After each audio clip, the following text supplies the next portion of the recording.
Muy buenos días, muy buenas tardes y muy buenas noches. Bienvenidos a otro programa de Pura Virtud, Cine y Literatura. Hoy acompañados y muy bien acompañados de un viejo amigo, uno de los más eruditos invitados, sobre todo si tenemos en cuenta su juventud, que es Jonathan Rodas Ovalle, que vuelve a estar con nosotros. Además que siempre que viene al canal es éxito de crítica y de público, como se dice de las películas, asegurado. Y esta vez, a falta de un erudito, pues tenemos ni más ni menos que dos, porque también nos va a acompañar Carlos Ejías, que viene recomendado por Jonathan, porque ambos acaban de publicar un libro en Guatemala, que si no te importa, Jonathan, creo que tienes por ahí, si nos lo puedes mostrar en pantalla, voy a ponerte en pantalla grande un momento. Me gustaría que viera nuestra audiencia, nuestros escuchantes y también nuestros espectadores, La masonería y otras sociedades secretas, compilado por Johan Melchor Toledo, que ya estuvo con nosotros la primera vez que apareciste tú en el programa, que para hablar de Guatemala, su Semana Santa, etcétera, y donde cuenta con textos de los dos invitados que tenemos aquí hoy. Así pues, vamos a hablar de la masonería, vamos a hacerlo por enésima vez en la historia de este canal y por vez número 30 millonésima vez en la historia de YouTube, donde se pueden ver desde exabruptos totalmente ridículos hasta programas que parecen no querer decir nada, pasando por todos los grados intermedios. Hoy vamos a tratar de movernos en el ámbito de los que conocen el tema. ¿Y por qué digo esto? Y ya con esto le voy a dar la palabra a nuestros invitados. Pues porque yo creo que es muy importante definirse, para empezar, con respecto a la masonería, es decir, desde dónde habla uno. Yo, por ejemplo, soy un profano al que le interesa la cuestión, ¿no? Y por lo tanto, mi relación con la masonería, bueno, pues es la de alguien que está fuera y que en muchos casos, y esto tengo que reconocerlo, está enfrente, ¿no? Y sin embargo, creo que para comprender el mundo moderno es necesario comprender la masonería. Por lo tanto, aquí mi papel hoy va a ser el de hablar poco o nada y fundamentalmente el de hacer preguntas y guiar un poco el programa, como siempre. Pero antes de pasarle la palabra a nuestros invitados, sí me gustaría pedirles a ambos que por favor comiencen definiéndose con respecto a la masonería, si son miembros y si no, y si bueno, tienen una buena relación o conflictiva, o cómo se encuentran con respecto a la masonería y a qué masonería, y si quieren compartirlo, por supuesto.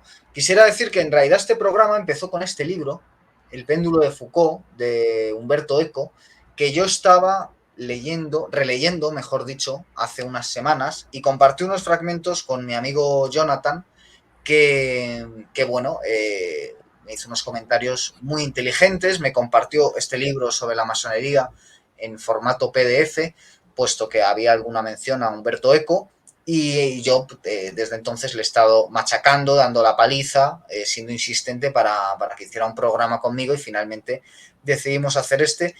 Y quiero decir eso nada más porque también hay un sentido lúdico, que es el sentido de la novela, de la ficción, cuando se trata de estos temas, y es sencillamente, bueno, pues como Humberto Eco, que probablemente estaba dentro de la masonería o si no de otra sociedad secreta semejante, pero es que incluso estando dentro, estemos dentro o estemos fuera, no perdamos esa capacidad de juego erudito.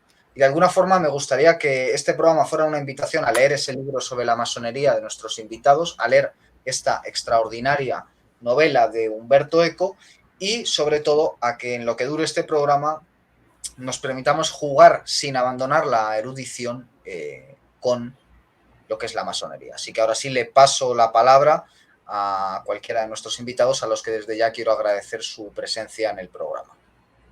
Bueno, para empezar, decirte, Guillermo, que yo leí ese libro gracias al maestro que tengo aquí presente, a Carlos Seijas.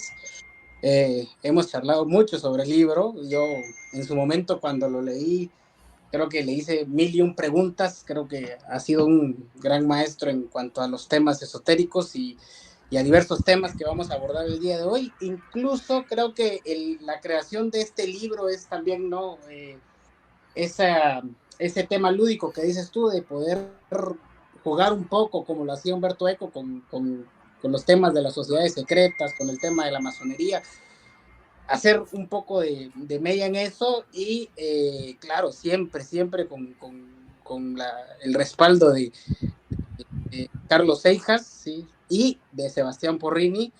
Y ese fue pues una propuesta que nos hizo el doctor Johan Melchor porque él quería que saliera un libro acerca de la masonería, la historia de la masonería, y entonces nos propuso pues escribir un poco de los antecedentes históricos.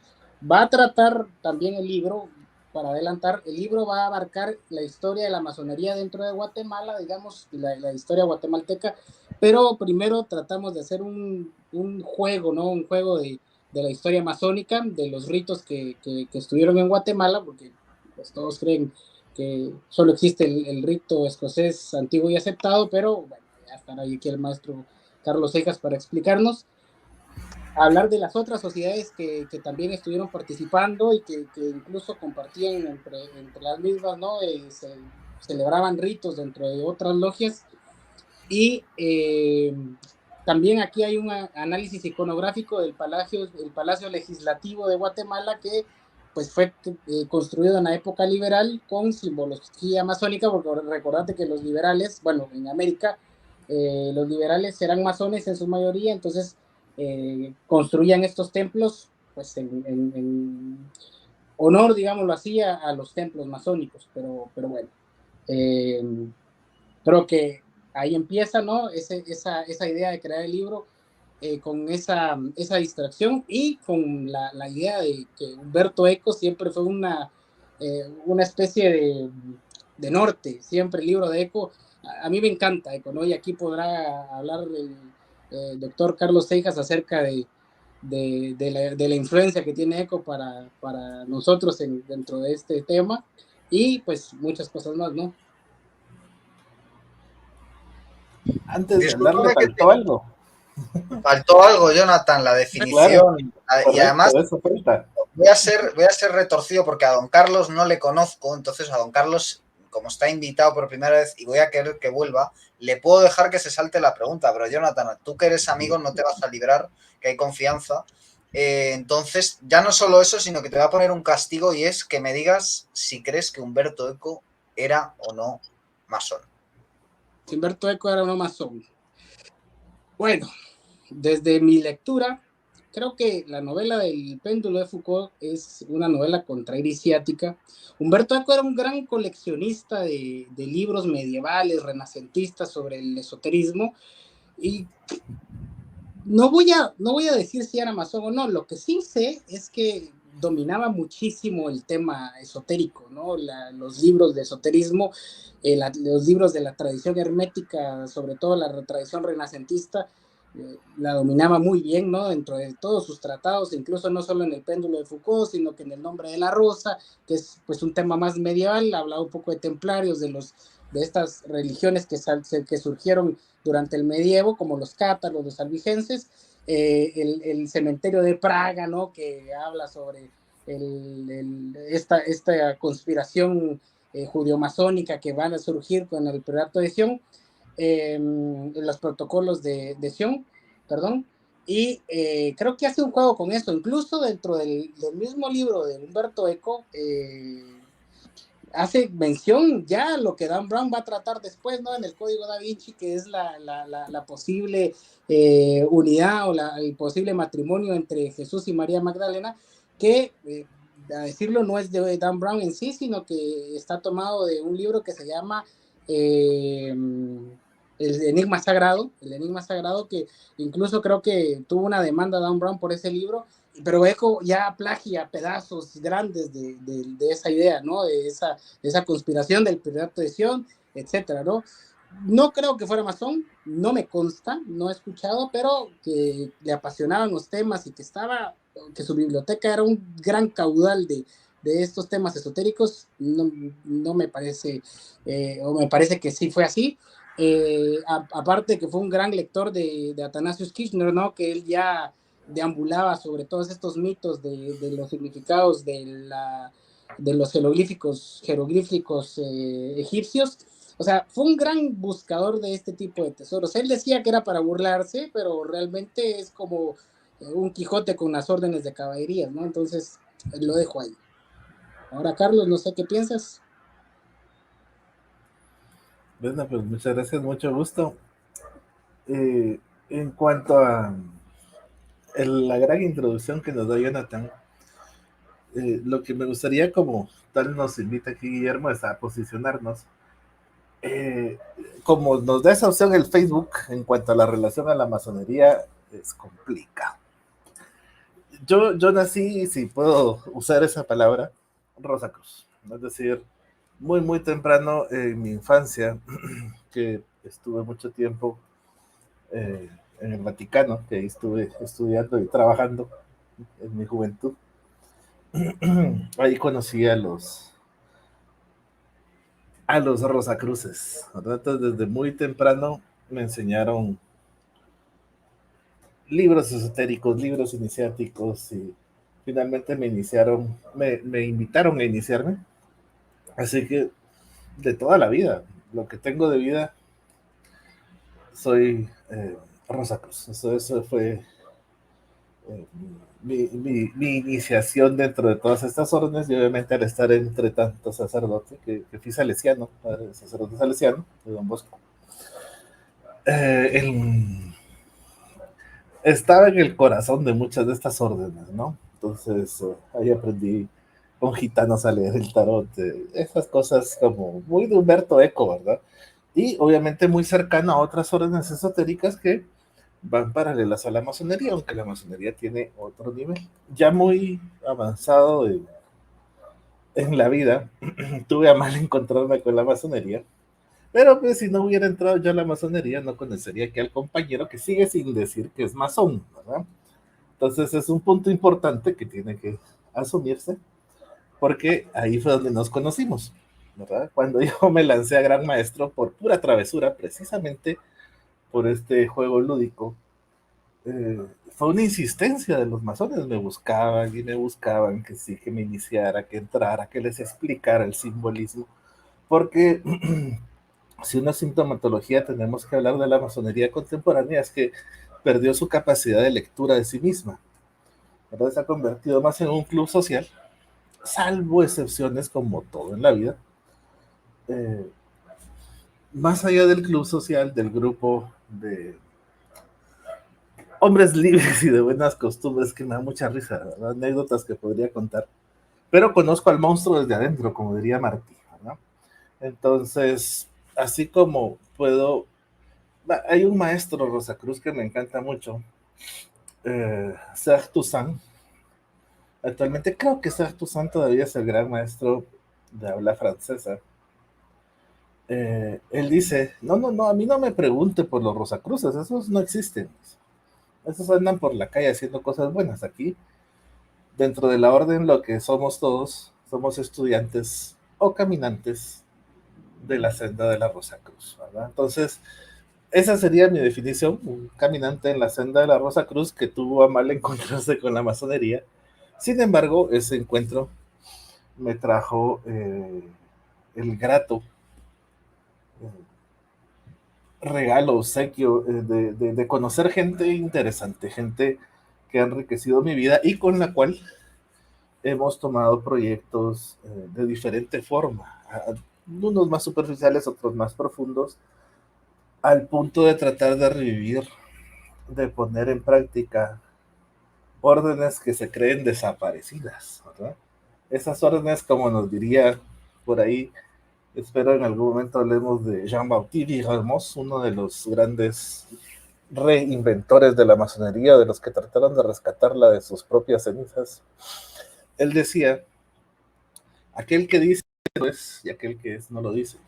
Entonces ahí estamos en ese camino de tratar de reencontrar lo que se perdió, de revivir aquello que en algún momento dentro de toda la mitología, o como le gusta decir a los Rosacruces, aquello que se perdió en la noche de los tiempos, volver a darle una nueva vida, ¿verdad? Entonces, con toda esta vuelta, espero haber cumplido con definir un poco mi postura, que es un poco compleja. Y precisamente en la aventura de escribir este libro, lo interesante fue que Pues mi parte es un capítulo, precisamente el Palacio Legislativo, que fue una historia muy simpática. Todo fue una vuelta que el cronista de la ciudad, que le tiene miedo a los masones, se le acercó un fotógrafo del Congreso y le dijo, mira, hay un montón de simbolitos, usted me los puede explicar. Entonces le dijo, no, ese mejor vaya con Seijas es el que sabe esas cosas, ¿no? Porque precisamente Miguel sabía que yo era masón, entonces me mandó al pobre fotógrafo y él me llevó las fotos y me dijo, fíjese que entré a la sala de reuniones, a la oficina del presidente y encontré todos estos símbolos y después vi todos estos raros y como que me suenan que son masones. Yo no me había puesto al trabajo pero me dijo, mira, escríbame algo, así a lo mejor se lo publicamos en el Congreso. Entonces le escribí y eso fue pasando en el tiempo hasta que ahora con el trabajo del doctor Melchor, pues decidieron, junto con el doctor Carlos Sabino, colocarlo dentro del libro. Y seguramente ha leído que dentro del libro hay muchísimas referencias de mi nombre, aparece por arriba, por abajo, en los anexos, en entrevistas, en traducciones, porque pues precisamente gran parte del texto lo escribió Jonathan. Y eran en entrevistas, me preguntaban, mira, ¿qué significa esto? Y mira, ¿cómo puedo interpretar esta otra parte? ¿O qué otro material puedo incluir en el libro? Entonces aparezco en muchas partes y si de alguna forma me, me considero parte de él, es porque si algo me ha gustado mucho desde pequeño es analizar los símbolos. De profesión, tengo varias carreras, pero una de las que más me apasiona es el psicoanálisis de la rama lacaniana. Y precisamente si algo le importa a lacaniano es el significante. Entonces, adentrarnos en lo que para cada uno de nosotros es un símbolo, es un reto que va más allá de Eco, ¿verdad?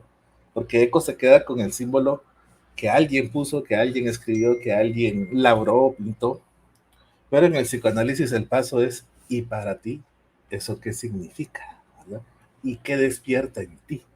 Y precisamente ese reencuentro privado o íntimo con el símbolo es lo que a mí me mueve dentro de todas estas órdenes, más allá de, pues sí, digamos un pecadirijillo de tener ese espíritu racionalista de realmente encontrar si la magia existe, ¿no? Entonces hay que, si uno no lo prueba, no puede dar fe si es cierto o no. Entonces, precisamente tratar de dar vida a ritos muy extraños, tratar de encontrar rituales de esos prohibidos e invocar para ver si algo pasa, siempre me ha llamado muchísimo la atención. Entonces, por ahí dejo abierto el camino y me contarán por dónde vamos. Bueno, extraordinaria la introducción. Me ha gustado mucho esta adenda de psicoanalista porque tengo un amigo que es terapeuta que dice que tiene un paciente, ha venido al canal este amigo alguna vez, dice que tiene un paciente que siempre que va a terapia le habla de la guerra de Rusia. Ah, la guerra de Rusia, tal, no sé qué. Entonces el terapeuta le escucha tranquilamente y cuando termina le dice, muy bien, ahora ponlo en primera persona. Y me ha gustado porque de alguna forma yo os estaba pidiendo que empezarais poniéndolo en primera persona y ahora que ya hemos traspasado eso, hemos empezado por ahí, vamos a hablar de la masonería. Que bueno, uno siempre tiene la tentación de, por un lado, ser muy didáctico y tocar cosas que ya se saben, y sí que me gustaría que lo hiciéramos un poco, pero yéndonos a donde no se suele ir habitualmente alguien. A mí me interesó especialmente este libro del que estamos hablando hoy aquí, porque es un libro efectivamente escrito por dos masones, ahora sí puedo decirlo, puesto que ya se ha hecho público, y se dicen muchas más cosas de las que habitualmente se lee fuera de contextos masones sobre la masonería.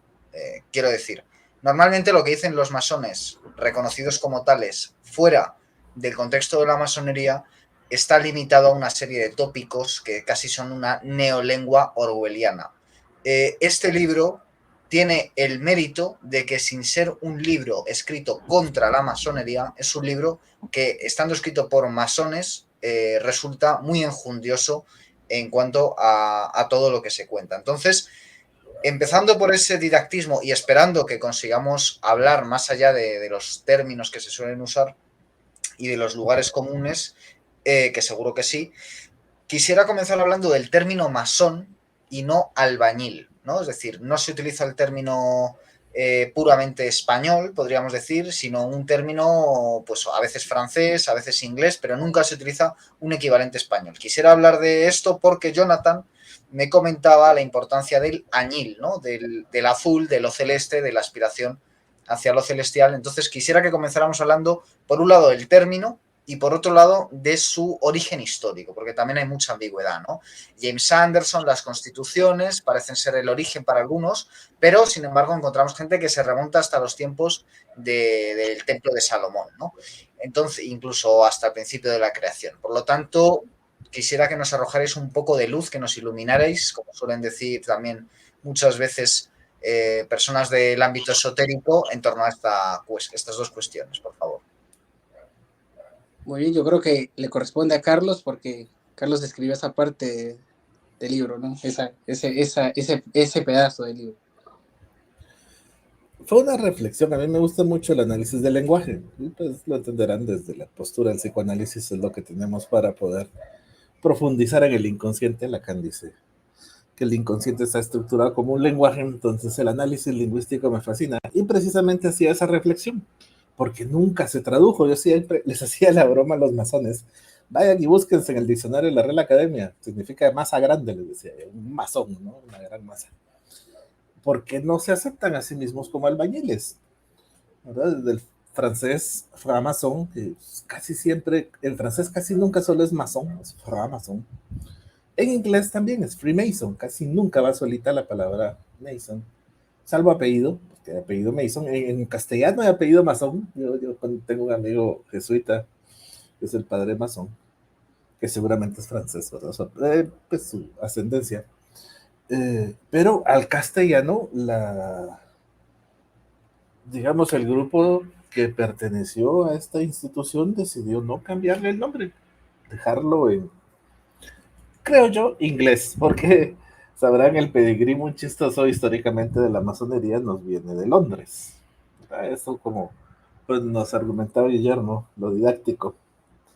3 logias se juntaron en una taberna, que me hace mucha gracia porque hoy en día pues la masonería y la taberna siguen siendo parte de la tradición, y decidieron fundar la Gran Logia de Inglaterra, ¿no? La Gran Logia de Londres, perdón. Y lo curioso es, tanto Jonathan como yo pertenecemos a las logias con pedigrí, a las reconocidas por la Gran Logia de Londres. Sin embargo, hay muchísimas otras masonerías, por eso creo que si el nombre se quedó, es precisamente por guardar esa línea de alguna forma constituida garantizada por tener el sello de la Gran Logia de Londres, que es la que reconoce hoy en día a las logias. Sin embargo, a mí me gusta mucho usar esa analogía de el albañil, porque es aquel que pinta el alba, lo blanco, de añil, de azul, el cielo, ¿no? Porque en gran medida el trabajo del masón es leer las estrellas. Yo lo sé, Jonathan lo sabe, porque lo hemos vivido en carta propia, que les comentaba rápidamente esta pérdida de la masonería de la capacidad de leerse a sí misma, de uno entrar a un templo y decir: miren qué fantástico, aquí están los signos del zodiaco, aquí están las diferentes constelas, y aquí uno se queda como, todo eso está ahí, sí, ahí estaba, pues. ¿Pero en qué libro lo leíste? ¿Cómo así que en qué libro leíste? Ciencia, ¿no? O sea, cualquier libro de ciencia tiene estas simbolitos, ¿no? Pero ellos se sorprendían mucho, porque creían como que uno andaba husmeando en libros de masonería para poder entender lo que ahí estaba, ¿verdad? O muchas cosas que decían. ¿Y eso dónde lo sacaste? De la Biblia. En la Biblia está gran parte del texto que ustedes usan. Pero ellos creían que era el secreto mejor, ¿verdad? Pero obviamente porque muchos de los miembros que integran la masonería en Latinoamérica, no me consta en Europa, pero sí en Latinoamérica, son abogados. Es una abogadización de la masonería en América. Guatemala no es la excepción, que ha Disculpa, terminado en Carlos, ser... Sí, dime. un inciso, en España es también bastante frecuente. Solo le digo eso. Ah, muy bien. ¿Ves? Que toda que sean abogados ha terminado en ser una serie de protocolos. Nos hemos terminado convirtiendo en un prejuzgado en el cual se leen actas y a eso se han limitado. Pues porque se pregunta, ¿a qué se dedican los más? A leer actas. Actas de actas. Puro tribunal. ¿Verdad? Sin juicios, sin juzgados, sin jueces, sí hay muchos, ¿verdad? Pero al final es una protocolización del ritual que termina matándolo.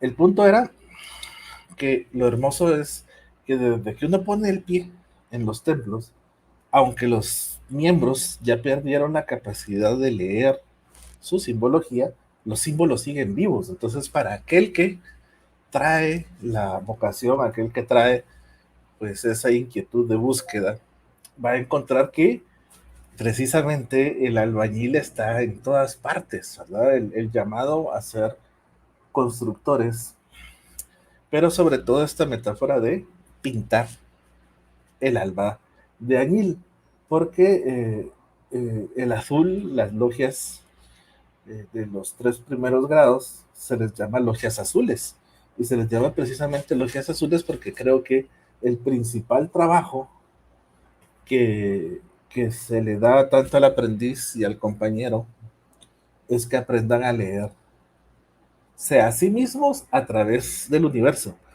Aquella frase muy famosa de los griegos, que pues valga la anécdota, en los templos masones están en latín, ¿verdad? ¿Cómo es? Ah, no me acuerdo cómo es en latín, pero en griego es ñotis atón, el conócete a ti mismo, no se te bueno, ñotis atón, conócete a ti mismo, pero en los templos masones está en latín. Y siempre les hacía la broma, mira. No se te ipsum. No se te ipso, muy bien. Siempre les hacía la broma, que bien sabían latín los griegos, les decía yo. Porque, pues, obviamente, este portal de Delfos tenía que estar escrito en griego, no en latín. Entonces, yo sé, la broma caía al vacío porque no la entendía. Pero vaya, hay un grado muy específico en el cual uno pasa por el portal de Delfos en latín y tiene que aprender las artes menores y mayores, porque precisamente en el portal de Delfos tenía una contrapropuesta al salir, pero cuando uno entraba, eso en el rosacrucismo era muy claro, en el grado 7 a uno le enseñaban que el portal de Delfos tenía 2 portales, el primero que decía conócete a ti mismo, y al final tenía otro, donde decía y por ello conoceráis a los dioses y al universo. Entonces, si uno aprende a conocerse a sí mismo, podrá leer el cielo y con ello las reglas del universo, tanto el universo físico como el psíquico, ¿no? Entonces, era un punto para mí muy importante el pensar en las logias azules como el germen que va a dar a luz a alguien que pueda, pues como lo decían los antiguos griegos, somos el único ser que puede encontrarse a sí mismo viendo en las estrellas, porque ningún animal sube la vista al cielo. Ninguno, somos los únicos animales que vemos al universo y vemos un montón de estrellas y decimos, ahí hay un cangrejo, no sé, ¿cómo así que un cangrejo, no? Sí, aquí también hay una muchacha que está echando agua y se llama Acuario, no sé, esas son 3 estrellas, pero esa capacidad fantástica de encontrar símbolos en todas partes, ¿verdad? Entonces, a lo que voy con esta eh, reflexión es lo hermoso que yace en ancestrales enseñanzas que nos producen, nos provocan, nos inducen a reflexionar sobre nosotros mismos con cosas tan simples como entrar en un cuarto que tenga pintado el cosmos, donde en una columna está la Tierra y en otra está el globo celeste, ¿verdad? Y uno dice, qué fantástico, tanta metáfora en 2 cosas tan sencillas. Y de eso se trata entonces ser albañil. Aquel manto en blanco viene a pintarse con todo el universo. Pues una gran exposición, vamos. A mí el tema de las logias azules me resultó muy interesante, que está al comienzo del libro, pero sí que quisiera preguntar por el tema de la operatividad, porque como he dicho antes, desde fuera, que es mi perspectiva, da la sensación de que el rosacrucismo, a diferencia de la masonería, conserva, y ya digo que puede ser una visión desde fuera, una operatividad que en la masonería especulativa actual efectivamente se ha perdido, entre otras razones, por ese aprecio a la letra escrita que acaba matando en cierto sentido el espíritu o todo ánimo de autenticidad, ¿no? Entonces, claro, la cuestión aquí es que ese secretismo para los que estamos fuera queda justificado, ¿no? Porque más allá de los primeros ritos es muy difícil conocer cuál es el secreto que se le permite conocer al iniciado, con el que se ilumina al iniciado según va afrontando los distintos grados. Y bueno, ese secreto, digo yo, que debería llevar aparejada una operatividad. Entonces mi pregunta es, por un lado, el tema del rosacrucismo y la masonería, si es más operativo y por qué el rosacrucismo, y por otro lado, si entonces la masonería especulativa, el secreto o los secretos que esconde no tienen relación con esta operatividad, ¿a qué responde, no?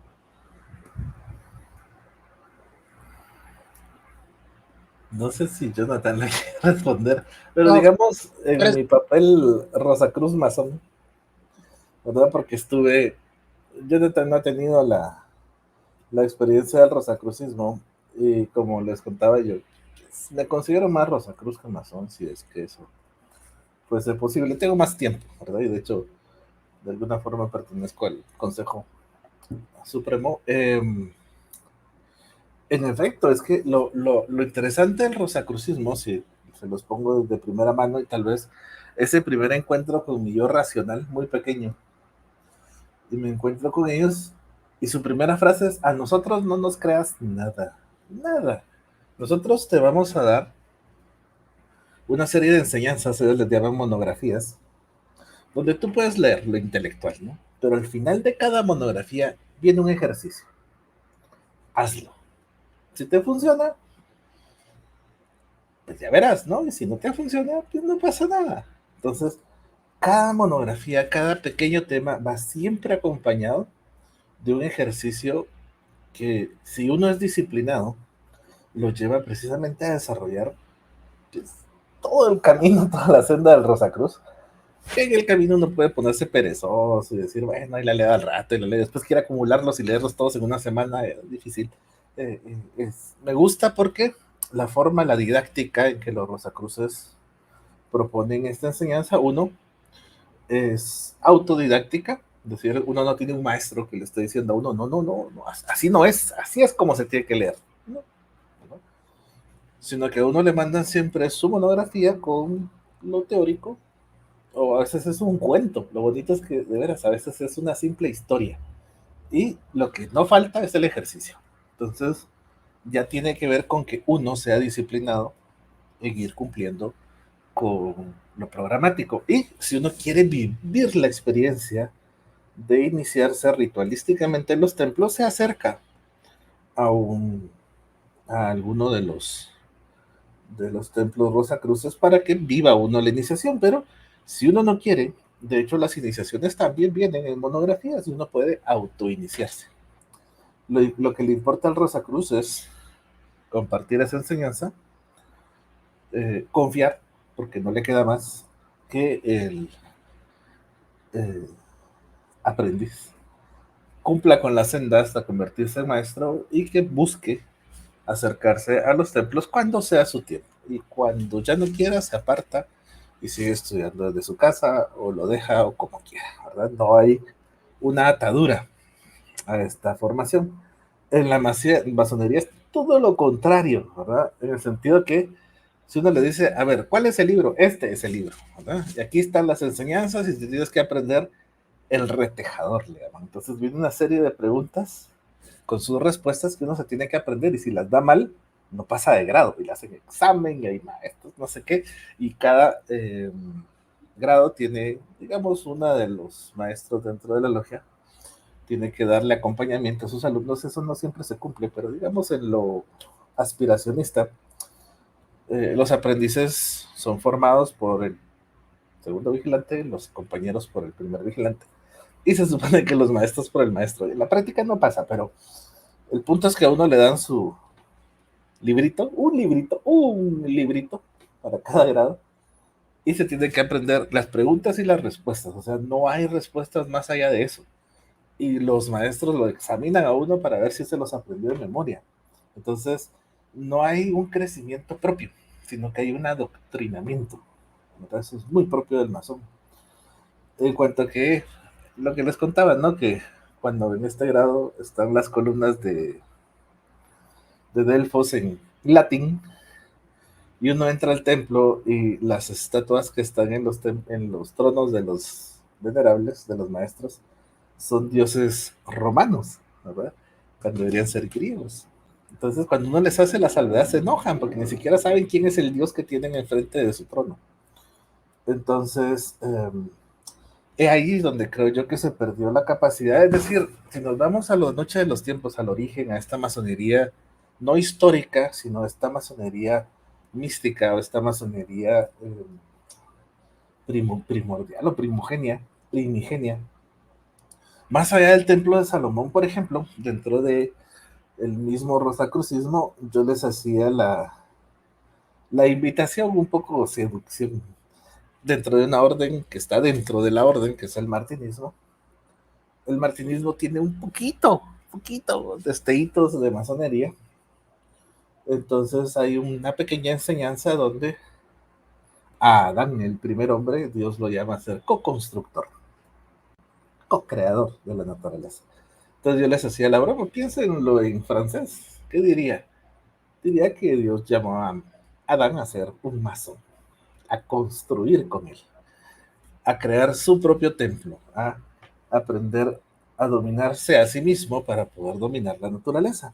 Entonces, si tomamos esto como punto de partida, siempre ha habido grupos que se encargan de construir templos, de construir pirámides, de construir espacios dedicados a las deidades y que tienen que tener un conocimiento básico sobre por dónde está el este, dónde es, porque si vemos es un punto común en todas las antiguas civilizaciones, sus templos orientados hacia el este, ¿verdad? Una cosa en forma de cruz, siempre tratando de eh, cumplir con los elementos, con las proporciones áureas. Es algo que también Humberto Eco hace broma, eso que hasta las cabinas telefónicas y los kioscos de las esquinas tienen la dimensión áurea porque es la dimensión del ser humano, vaya, sí, hagamos la burla, pero vaya, las grandes pirámides y los templos y las iglesias, ya sean góticas o neogóticas o románicas, cumplen con todas estas proporciones esotéricas y siempre van acompañadas de simbolismo de los dioses propios de cada cultura que tienen que ver con el agua, la luz, la tierra, el fuego, ¿verdad? Los elementos. Entonces, lo que pasó fue que precisamente cuando la masonería pasa de operativa a especulativa, que es la de Londres, es donde empieza a haber, como bien dice Guillermo, un énfasis en la palabra escrita. Los rituales se escriben. Antes de eso es oral y la transmisión tiene que ser del maestro al alumno. Y eso lo tiene mucho el rosacrucismo, a pesar de que les cuento que tiene uno sus monografías y sus ejercicios. Hay ciertas enseñanzas, obviamente no se pueden contar por acá, pero que solo pasan de maestro a alumno, ya en unos grados muy avanzados. Esta enseñanza solo puede ser oral. La tradición verdadera solo puede ser oral. Y la masonería ya no la tiene. Todos sus rituales están escritos. Nadie se los aprende de memoria, sino que los recitan. Y bien sí que lo supieran leer, ¿verdad? Hay unos muy básicos que ni siquiera pueden leer bien el ritual y hacen unas cosas muy divertidas. ¿Qué les cuento? Un ritual muy simpático del grado 14, donde la palabra es lo que une la virtud que no lo separe la muerte. El maestro de ese grado dijo, y lo que ha unido el hombre, que no lo separe la muerte, de los casó, en ese rato estaba casando a los hermanos, ¿verdad? Es muy simpático.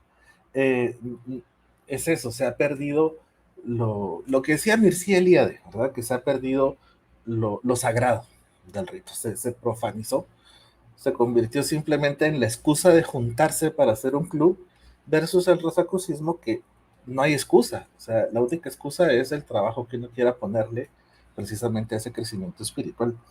Entonces no hay forma de profanar ese conocimiento, de convertirlo en algo del mundo, siempre es algo que se alcanza siempre y cuando uno tiene esa voluntad de buscarlo. Un poquito me gusta mucho la forma en que Rowling esconde la piedra filosofal, porque pues sí hay una búsqueda de la piedra filosofal también en el Rosacrucismo. Ya sé que en la masonería también, pero la ve más legendaria.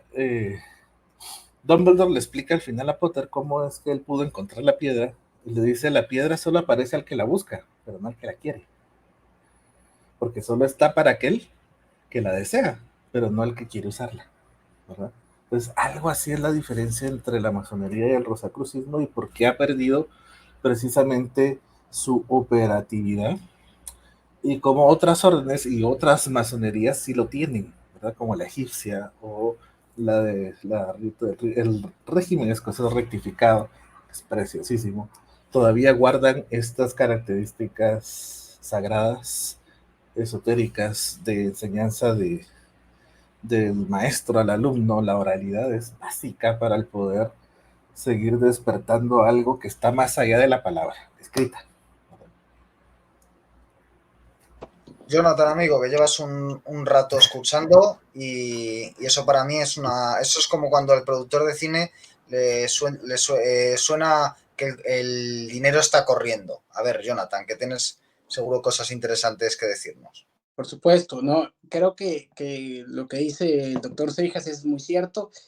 Ya lo decía al principio, ¿no? Yo cuando ingreso a la masonería, pues un querido hermano que conocemos, me recomendó, me dijo: mira, habla con Carlos porque él tiene bastante conocimiento en esto, ¿no?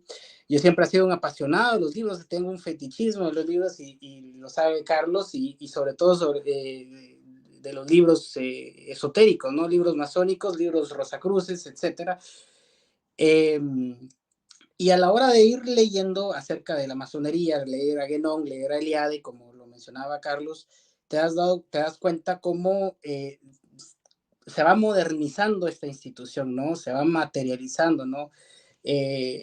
Antiguamente la masonería operativa, por así decirlo, tenía unos principios constructores, ¿no? Que se basaban en antiguos y en tradicionales ornamentos, por así decirlo. Incluso las primeras logias trazaban, hacían dibujos, hacían una especie de teurgia, lo discutíamos con Carlos, ¿no? Hacían una teurgia porque trazaban los símbolos, ¿no? Trazaban los símbolos operativos de la construcción y luego se borraban al finalizar, ponían una especie de repisa, hacían los dibujos y se terminaban. Hay órdenes que aún siguen haciendo este tipo de trazados, ¿no? Ese tipo de teurgias.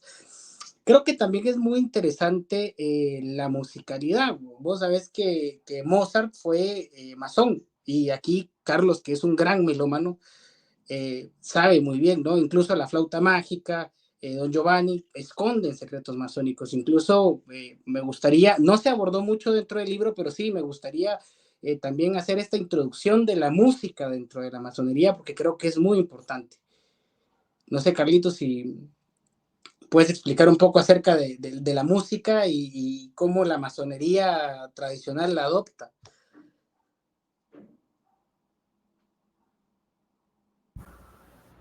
Sí, claro, es un tema muy profundo, pero si quieren lo trato de tocar un poco superficial.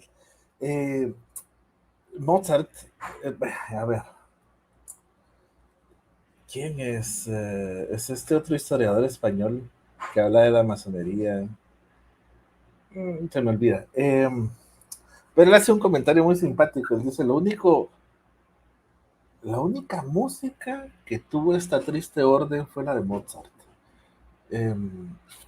Y vaya, en gran medida sí. Si no fuera por Mozart, ¿qué sería de la música masónica? ¿Verdad? No de la música iniciática, porque precisamente de los Rosacruces está Satie, Enric Satie, que hizo sus Sonirán de la Rosa Cruz, las sonatas de la Rosa Cruz. Entre otros, muchos músicos. De hecho, yo escribí algunas obras para la Orden Rosa Cruz. Pero vaya, Mozart sí tuvo una aspiración de plasmar a través de sus óperas, también en sus sinfonías y sus conciertos y otro tipo de obras, pero también sus óperas, tres grandes momentos iniciáticos, cuatro en sí mismos, Pero, así muy rápidamente, la primera es la boda de Fígaro, perdón, sí, las bodas de Fígaro, la noción de Fígaro, donde no hay boda.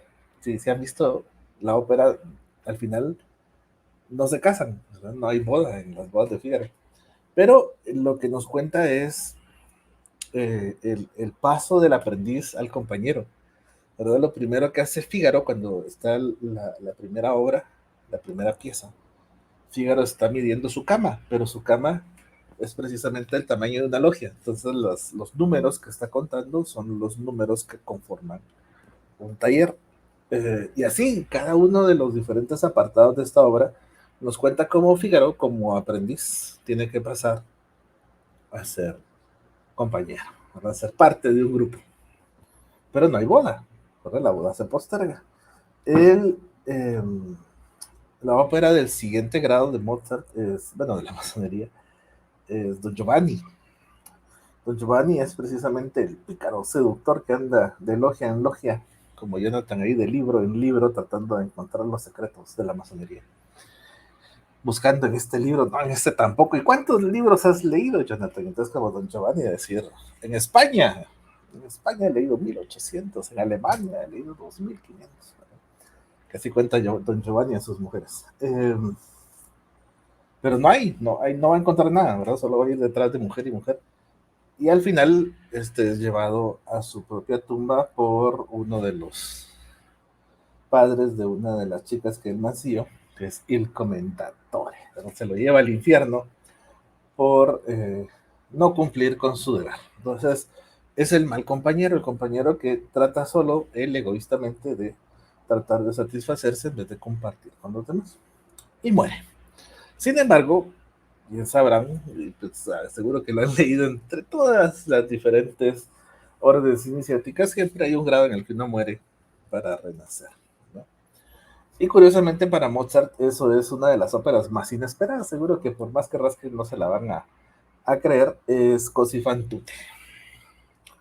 Così fan tutte, que tiene varios nombres, pero todas son iguales o sobre las cosas del amor, algo así la traducían.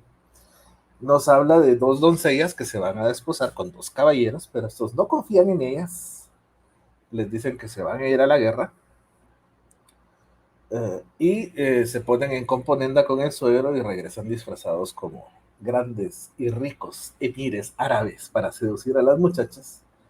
Resumiéndoles, las tres óperas de Mozart son muy divertidas, son comedia, aunque Don Giovanni tiene esa su tragedia al final, son muy divertidas.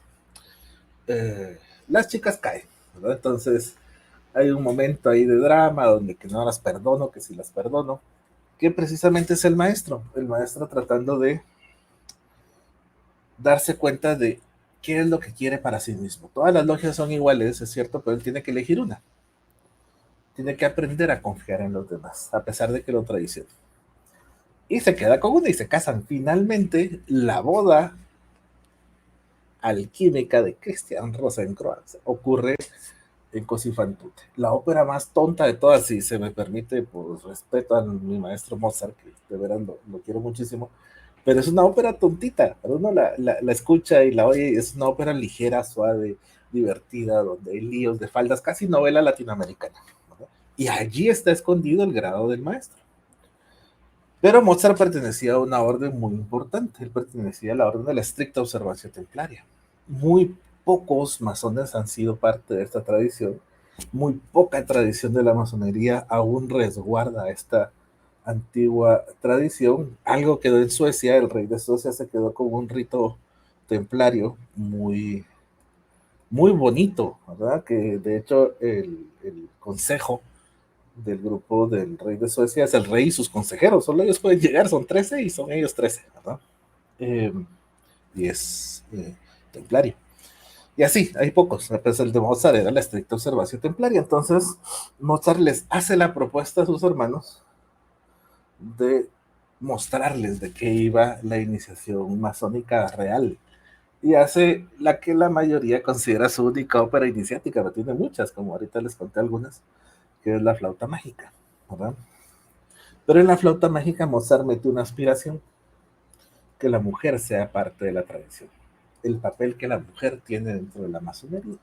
Muchos cuentan entre la leyenda que eso fue lo que le costó la vida a Mozart y bla, bla, bla, que puede ser, ¿verdad? No quito la hipótesis. El punto es que sí, nos regaló una ópera más, en la cual pues el querido hermano Mozart nos presentaba una masonería diferente, una masonería que buscaba incluir a todos y que tenía como aspiración, allí sí, una boda alquímica, no la boda del matrimonio, sino precisamente el apocalipsis. Apocalipsis significa quitar el velo, por lo tanto ese libro nos habla de una boda. Todos creen que es el fin del mundo, pero no es cierto, pero es una boda.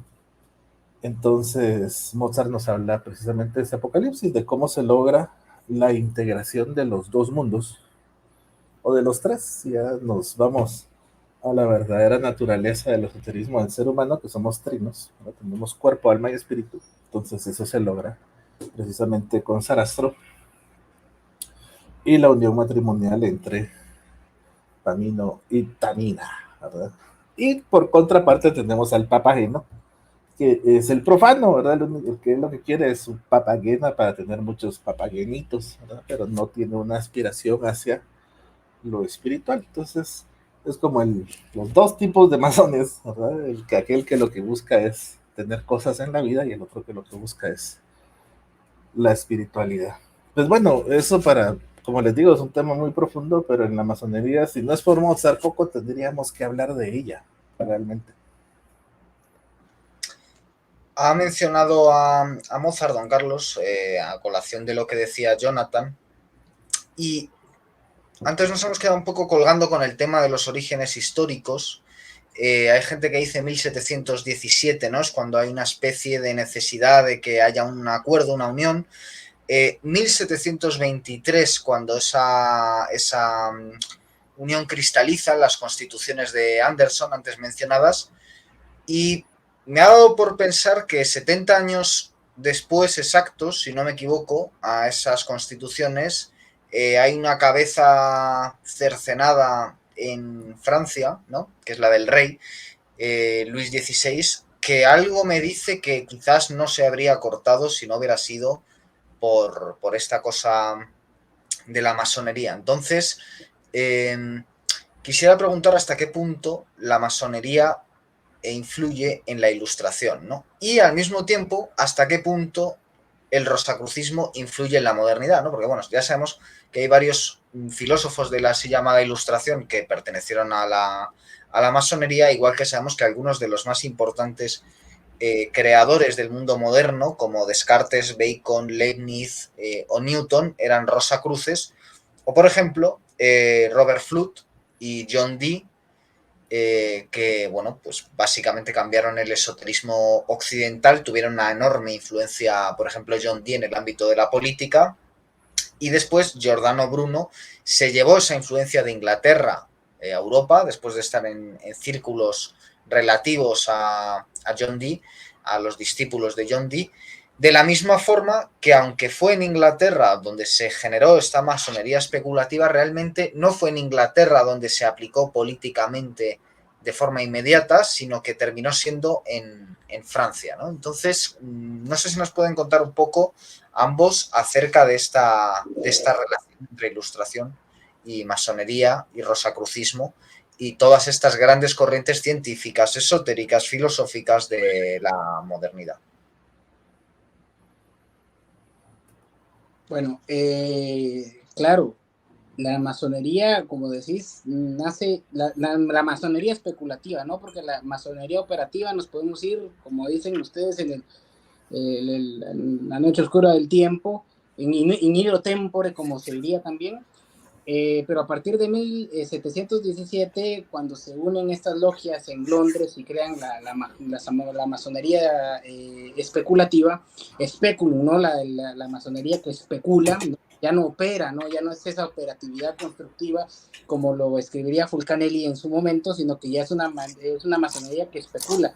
Yo creo que en este momento se abre el abanico y se introducen, creo que desde ahí viene ese germen de que muchos políticos, abogados, ¿no? Entran en la masonería y pues son parte de esta modernidad y este iluminismo donde empiezan a pensar ya, por ejemplo, Jean-Jacques Rousseau con el contrato social, ¿no? Donde se daban cuenta de que no era el rey el que tenía la potestad o el poder, sino era el pueblo el que tenía el poder, el que se la entregaba al rey. Y no era esta teoría de las dos espadas, ¿no? La espada, el poder que se le entregaba al rey, que era desde un punto de vista sagrado, y el poder que tenía el Papa en este sentido dentro del catolicismo.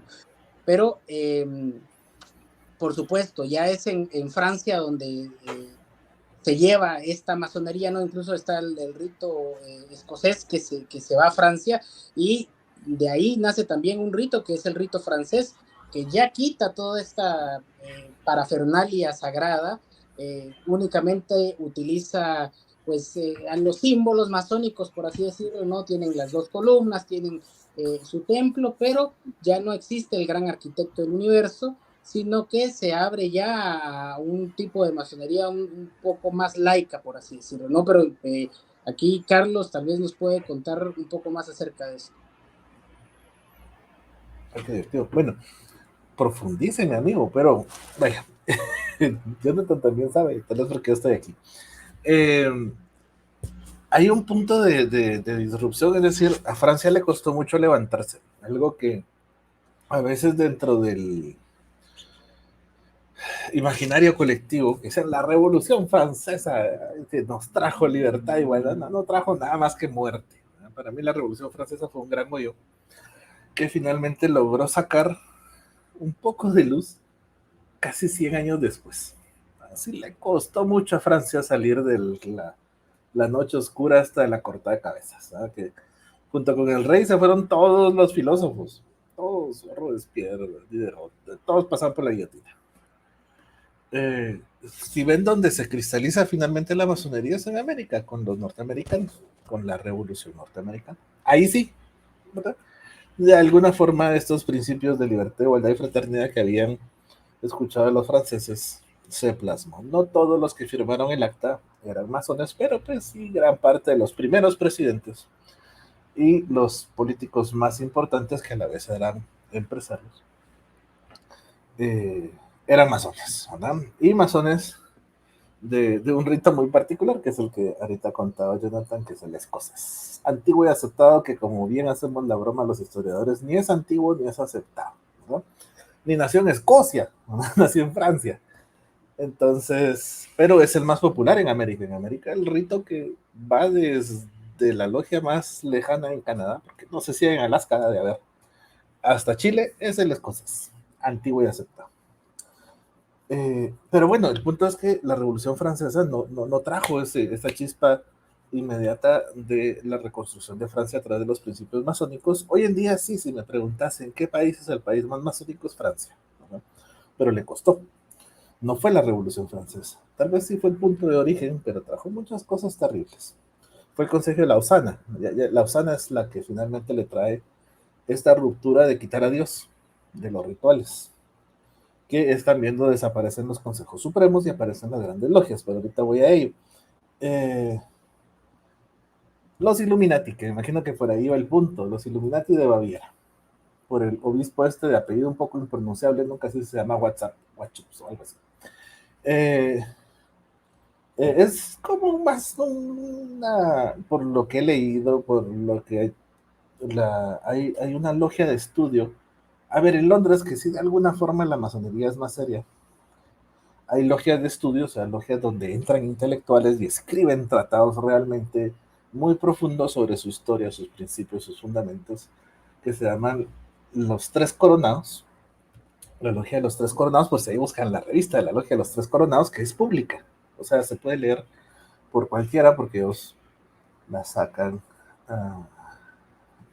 a luz como cualquier revista científica, es la revista de la Gran Logia de Londres. Ahí cuentan mucho el punto de cómo estos iluminados de Baviera, pues más que todo eran un grupito de gente que se creía que tenía algo así como el péndulo de Foucault, la verdad verdadera, y empezaron a infundar estos principios de derrotar al rey, porque los masones de Francia no iban a matar al rey, ¿verdad? Los masones querían una monarquía nueva, reestructurada como la de Londres, simplemente querían que nuevamente fuera parlamentaria, que hubiera presidente, que pero se les escapó, la agarraron estos Illuminatis y le cortaron la cabeza al rey. O sea, se les fue de la mano el meter a esta gente que siempre hay extremistas, ¿verdad? Que serían estas logias de los Illuminati. Y pues eso causó, como pues también cuando lo cuenta en el cementerio de Praga, pues a todos estos locos, incluyendo ¿cómo se llama? El que escribió el retejador, Taxil, Leo Taxil, que no se llamaba así, era su nombre masónico. Pero bueno, un montón de gente que en el siglo XIX nos trajo muchísima teoría de conspiración, casi como la que estamos ahorita con Donald Trump, ¿verdad? Entonces, ya acentuándonos en lo histórico, los masones en sí mismos, franceses de esa época, no querían matar al rey, querían una nueva monarquía. Se les salió de las manos. Francia pasó por, lo vimos, de reino a imperio, a reino, a imperio, a república, ¿verdad? Cuando finalmente aterriza como república, es donde se da el consejo de Lausana. Este consejo de Lausana, concilio de Lausana, se junta toda la masonería que quiso llegar, porque vio que obligados no estaban. Porque la Gran Logia de Londres estaba preocupada por precisamente lo que se avecinaba en el siglo XIX, las rupturas con las monarquías, ¿verdad? Entonces, ellos querían guardar su monarquía y por lo tanto, un punto muy importante, y Jonathan no me dejará mentir, que aquí se repetía mucho en las logias y que seguro se va a repetir en todos los maestros antiguos, por no decir viejitos, nos decían, en masonería no se habla de dos cosas, ni de política, ni de religión. Y uno decía, pero ¿por qué no? Si son dos de los temas más importantes para entender al ser humano. No se habla.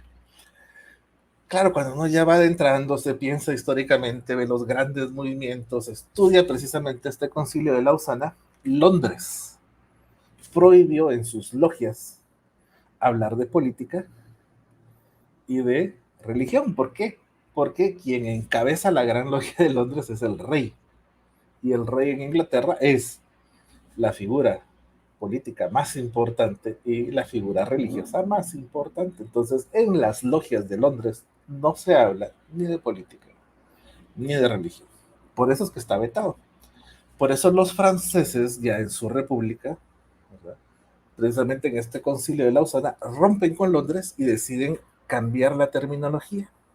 Entonces, todos los que estén con Londres van a ser logias que pertenecen a grandes logias. La Gran Logia de Londres, la Gran Logia de Guatemala, la Gran Logia de Francia, la Gran Logia de España. Y aparte, las francesas son el Gran Oriente. Gran Oriente de Francia, Gran Oriente de España, Gran Oriente, bueno, en Guatemala pero no está en el libro, pero no existe, pero sí existe, ¿verdad? El Gran Oriente, ¿verdad? Para Latinoamérica hay uno muy grande que se llama Gran Oriente Latinoamericano, que fue en gran parte creado por las logias Lautaro francesas, que cuando ya regresaron a Chile, entre Chile, Uruguay, Argentina, fundaron este Gran Oriente para unir a todas las logias que no pertenecían a la Gran Logia de Londres y formar una filiación, llamémosle, que tuviera la aspiración precisamente de este concilio de Lausana, sacar la figura del gran arquitecto y poner en vez de Biblia la ley de cada país, la constitución de cada país, ¿verdad? Como el gran rito mexicano o algo así se llama, donde ponen la constitución. Aquí no, aquí se pone, pues en las logias de Londres, se pone la Biblia. Y la Reina Valera, que yo no sé por qué se pone esa Biblia ahí, pero es la que está en Latinoamérica, ¿no? La de Londres no, la de Londres usa su King James. Y de hecho en la logia inglesa de aquí de Guatemala, que está en zona 10, ellos manejan el rito de York, ellos usan la King James, la Biblia del rey Santiago, ¿verdad? Y vaya, el punto era, viendo todo este marco, para quitar un poquito lo conspiranoico, que tiene su encanto, ¿verdad? Los Illuminati sí se pasaron llevando un poquito todo el pensamiento tan progresista de los masones franceses y terminaron convirtiéndola en esta caricatura que fue la Revolución Francesa, hasta que finalmente ya los republicanos la logran tomar casi a finales del siglo XIX, en el Concilio de Lausana. Y Londres, queriendo ver si entraban en razón, aceptó llegar allí para tener un entendimiento de crear un solo rito que los unifique. Precisamente por ahí es que aparece Jean-Baptiste Villermoz, porque Villermoz quería proponer un solo rito integrador para toda la masonería, por eso le puso el régimen escocés rectificado, era unir todos los ritos en uno solo y ya no crear muchas masonerías, pero él hizo caso. Al final, como es típico de los masones, dijeron, ¡ay, qué alegre, un nuevo rito! Y entonces se lo robaron, lo modificaron e hicieron el rito escocés rectificado como un rito más dentro de la masonería. Pero, como ven, es una aventura compleja, o sea, una cosa es la historia, otra cosa son los mitos, y en estos temas siempre van como entrelazaditos y cuesta un poco identificar realmente lo histórico de lo anecdótico, pero pues algo así más o menos va la cosa.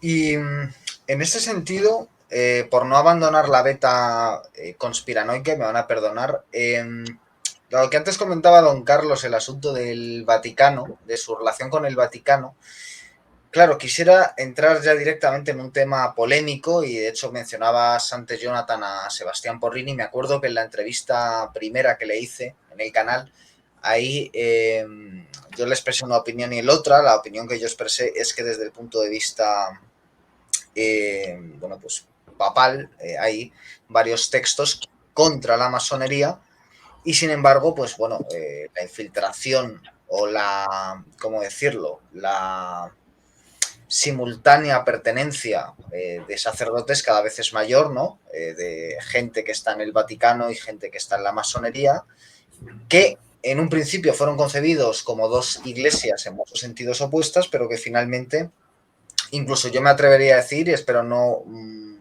estar ofendiendo ni a masones, ni a católicos, ni masones católicos, que yo personalmente conozco varios, bueno, hoy en día coinciden prácticamente cuando declaran buscar una suerte de sincretismo religioso para una religión mundial, ¿no? En muchos sentidos. Esa masonería especulativa y este Vaticano en manos de Francisco, ¿no? Esto es una opinión totalmente personal y, por supuesto, nuestros invitados no tienen por qué compartirla. Pero sí que quisiera que nos hablaran de esta compatibilidad o incompatibilidad desde un punto de vista doctrinal católico y doctrinal masónico y también pues desde un punto de vista, si quieren, de nuevo personal, ¿no? Poniéndolo en primera persona, que diríamos, si queremos sentarnos, reclinarnos, aunque sea un poquito en el diván. Carlos, que estuviste en el Vaticano. Lo tengo prohibido al muchacho, platícales, pero bueno. Voy rapidito, pero para que hable Jonathan. De lo que yo vi, obvio, es casi que dirían astoto voce, dirían allá, así abajito, a voces calladas. Sí, gran parte, o hay muchos, póngalo por ahí de pie de página, aún más jesuitas metidos dentro de estas órdenes que otros, pero hay. ¿El Papa también? ¿Usted cree que el Papa también? Es que lo curioso que no sé, porque no sé qué alcance va a tener esto, pero digamos que los jesuitas hicieron su propia masonería. Muchos, y Eco hace la broma en el cementerio de Praga, que los jesuitas crearon la masonería solo para divertirse. Bueno, así lo dice Eco. Para ver a un montón de gente haciendo esos rituales mal hechos. Sin embargo, ya adentro, que también los conocí, trabajé con ellos, los jesuitas tienen su propia orden de 4 grados. En el 4º grado es donde juran no ser papa, ¿verdad?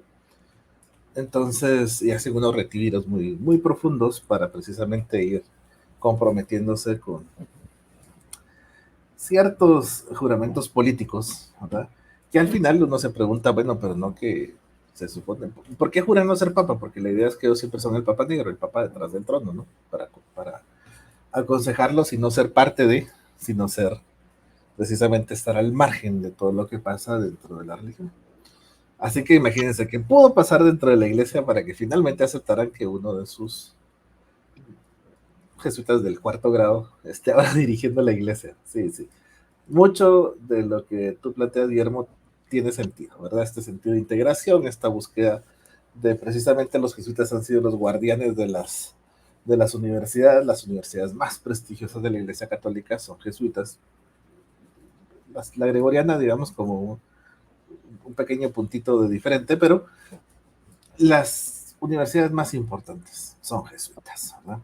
Entonces, ellos cuidan mucho el crear intelectuales con cierta orientación, con cierta inclinación, con cierta ideología, porque obviamente eso les conlleva mucho poder. Eso al margen de que, vaya, históricamente, y algo que aquí no pasa, pero que la Gran Logia de Londres casi que exige que en las logias se enseñe, es que todo masón esté excomulgado, ¿verdad? Aquí, de hecho, parte de la doctrina es que hay que enseñarle a los nuevos que eso pasa, pero en Guatemala no, porque les da miedo, porque todos son católicos, ¿verdad? Entonces, así como, pero si quiere ir a misa los domingos, ¿verdad? Pues vaya, ¿no? Pero igual, la gran mayoría, yo diría que todos los masones que están aquí en Guatemala, que son católicos, siguen yendo a misa, ¿verdad? Porque pues, así es nuestra Latinoamérica mágica. Aunque yo me peleé con uno muy simpáticamente, o sea, él se peleó conmigo, muy divertido, porque me dijo, pero ¿cómo así que masonería cristiana? Que sí existe, ¿no? Si estamos excomulgados, ¿y acaso solo hay un cristianismo? Le preguntaba yo. La iglesia de Londres es cristiana, no romana, pero es cristiana. La iglesia de Lutero es cristiana, no romana, pero es cristiana. La iglesia ortodoxa es cristiana, no romana, pero cristiana. Es decir, masonería puede haber en todos lados, menos, se supone, donde está la iglesia romana. Y ahí, el punto es que a veces nos perdemos en nuestro pequeño círculo y decimos, no hombre, si nos excomulgaron, sí, nos excomulgó por Roma, ¿verdad? Pero todo el resto de la iglesia cristiana no excomulgó la masonería. Entonces en Rusia es muy común que sacerdotes se hagan masones. En Inglaterra es casi que parte de, porque no hay ninguna prohibición ni para los luteranos, ni para los anglicanos, ni para los ortodoxos. Y de hecho para los católicos es cierto, está la excomunión, pero una vez no se sepa, dirían, no pasa nada. Entonces sí es muy común el que haya una pertenencia. En Guatemala es poco, de hecho no conocí ninguno, pero dentro de las grandes instituciones, ya como en su faceta internacional, es muy común, porque si algo tiene la masonería es la capacidad de atraer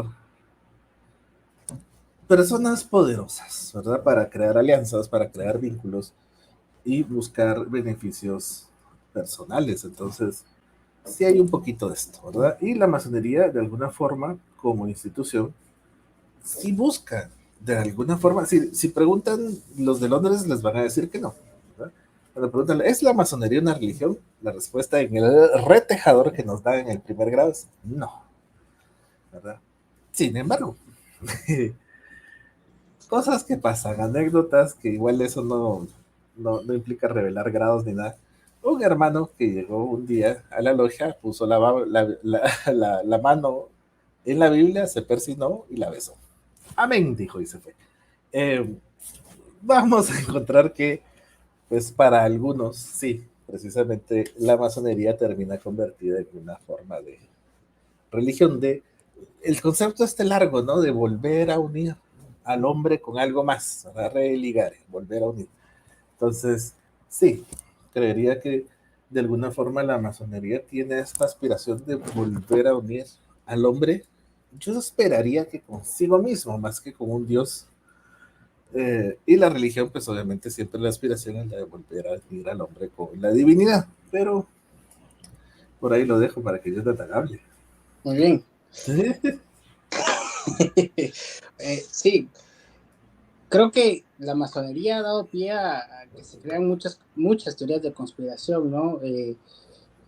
Realmente antes de yo ingresar a la masonería, esperaba encontrarme hombres cultos, hombres, digámoslo así, iniciados realmente, ¿no? Que estuvieran imbuidos del simbolismo desde un punto de vista esotérico, por así decirlo. Te das cuenta que al final es un club más, como ya lo hizo mención Carlos. Por lo mismo yo dentro del libro, cuando me dijeron, bueno, hable un poco de la historia de la masonería, dije, bueno, vamos a a empezar en el origen de los tiempos, si bien parto de 1717, cuando se unen estas logias, también hablo un poco de la orden templaria, ¿no? Que está sumamente ligada a la historia de la masonería, y eso tiene que ver con un caballero de masón que era el gran orador, que era Andrew Ramsay, que él dice: nuestros antepasados son los cruzados, ¿no? A partir de esto se empieza a crear toda una estela de ideas de que la masonería está hilada a la antigua masonería, incluso, perdón, a la antigua orden templaria. Incluso Eco, en el libro del péndulo, maneja esto, ¿no? La tradición de que el día en que fueron capturados los masones, ¿no? El 13 de octubre de 1317, de 1312, una Los carrera templarios, no los masones, ¿no? de los templarios, sí, perdón, de los templarios, antes de que Jacques de Molay fuese capturado, y pues la orden del temple, en una carreta de heno, ellos huyen hacia las playas para poder embarcarse a la Gran Bretaña y poder ocultarse en Francia, en Escocia. En Escocia ellos pues se unen a los gremios de constructores, estos templarios, y empiezan como que a combinar símbolos. Es muy interesante porque dentro del simbolismo masónico, o dentro del simbolismo de las catedrales, podríamos decirlo, no un masónico especulativo, sino dentro de la masonería operativa, hay muchísimo simbolismo alquímico, ¿no? Ya lo decía Fulcanelli, que dentro de estas grandes catedrales que tienen piedras, ¿no? Piedras que están talladas y que las mismas guardan secretos que nos hablan, ¿no? Y incluso se habla de la lengua de los pájaros que vienen a hablarnos, como lo harían con San Francisco. Creo que siempre hay un autor argentino, ahorita se me fue el nombre, pero él escribió un libro sobre la masonería cristiana, ¿no? Y él habla acerca de todos esos principios masónicos tradicionales que están resguardados dentro, no solo dentro del gremio de constructores, sino también dentro de las órdenes religiosas. También está la masonería caballeresca, ¿no? Como nosotros pensaríamos que únicamente hay una masonería gremial de construcción, pero también hay una masonería que tiene que ver con las órdenes de caballerías, y dentro de esto está la estricta observancia templaria, el rito rectificado, ¿no? Que busca ya encontrar dentro de la masonería un saber más caballeresco. Se trabajan con, pues, cantos gregorianos, se trabaja, yo he escuchado mucho, ¿no? Cuando los masones dicen, ustedes creen que van a llegar a los templos y encontrar hombres encapuchados, con espadas, con velas, haciendo rituales extraños. Pues sí, o sea, dentro del rito escocés antiguo y aceptado no pasa esto, pero hay ritos masónicos que sí incluyen toda esta parafernalia, una parafernalia mucho más caballeresca, que trae una tradición desde las órdenes antiguas, y que quieren ligarse con la masonería. La historia pues no nos va a demostrar si realmente la orden del temple está ligada a la masonería o no, porque dentro de esta historia se crean más subhistorias, y se crean teorías de conspiración, cuentos, narraciones. Incluso yo hacía la mención ahí de que a los masones se les llaman los hijos de la viuda. Muchas veces a la hora de querer preguntar o retejar, como diría Carlos, a un masón, le preguntan si es hijo de la viuda, y esto hace referencia, según los masones, a Hirán Abif, perdón, que sí está dentro del libro del Primera de Reyes, si no estoy mal. Ahí hablan de que Hirán Abif era el hijo de la viuda de una de las tribus de Israel, y que él era un conocedor de la metalurgia, ¿no? Y ahí aquí encontramos la alquimia, ¿no? Él es el que hace todas estas fusiones de bronce, y empieza a construir y a adornar el templo, y ahí está la historia también del maestro masón.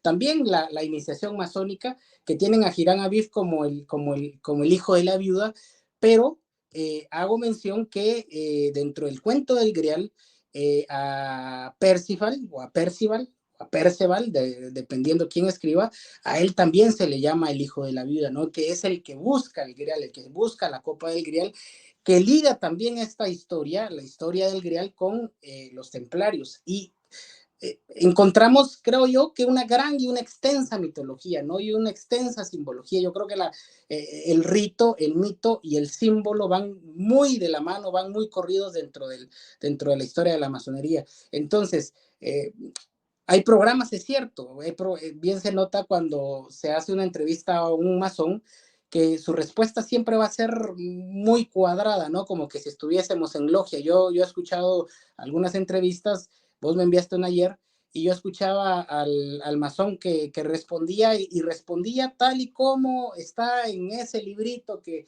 dice Carlos, ¿no? Ese librito que tienes que aprenderte las respuestas, y esas son las respuestas que vas a ir dando todo el momento.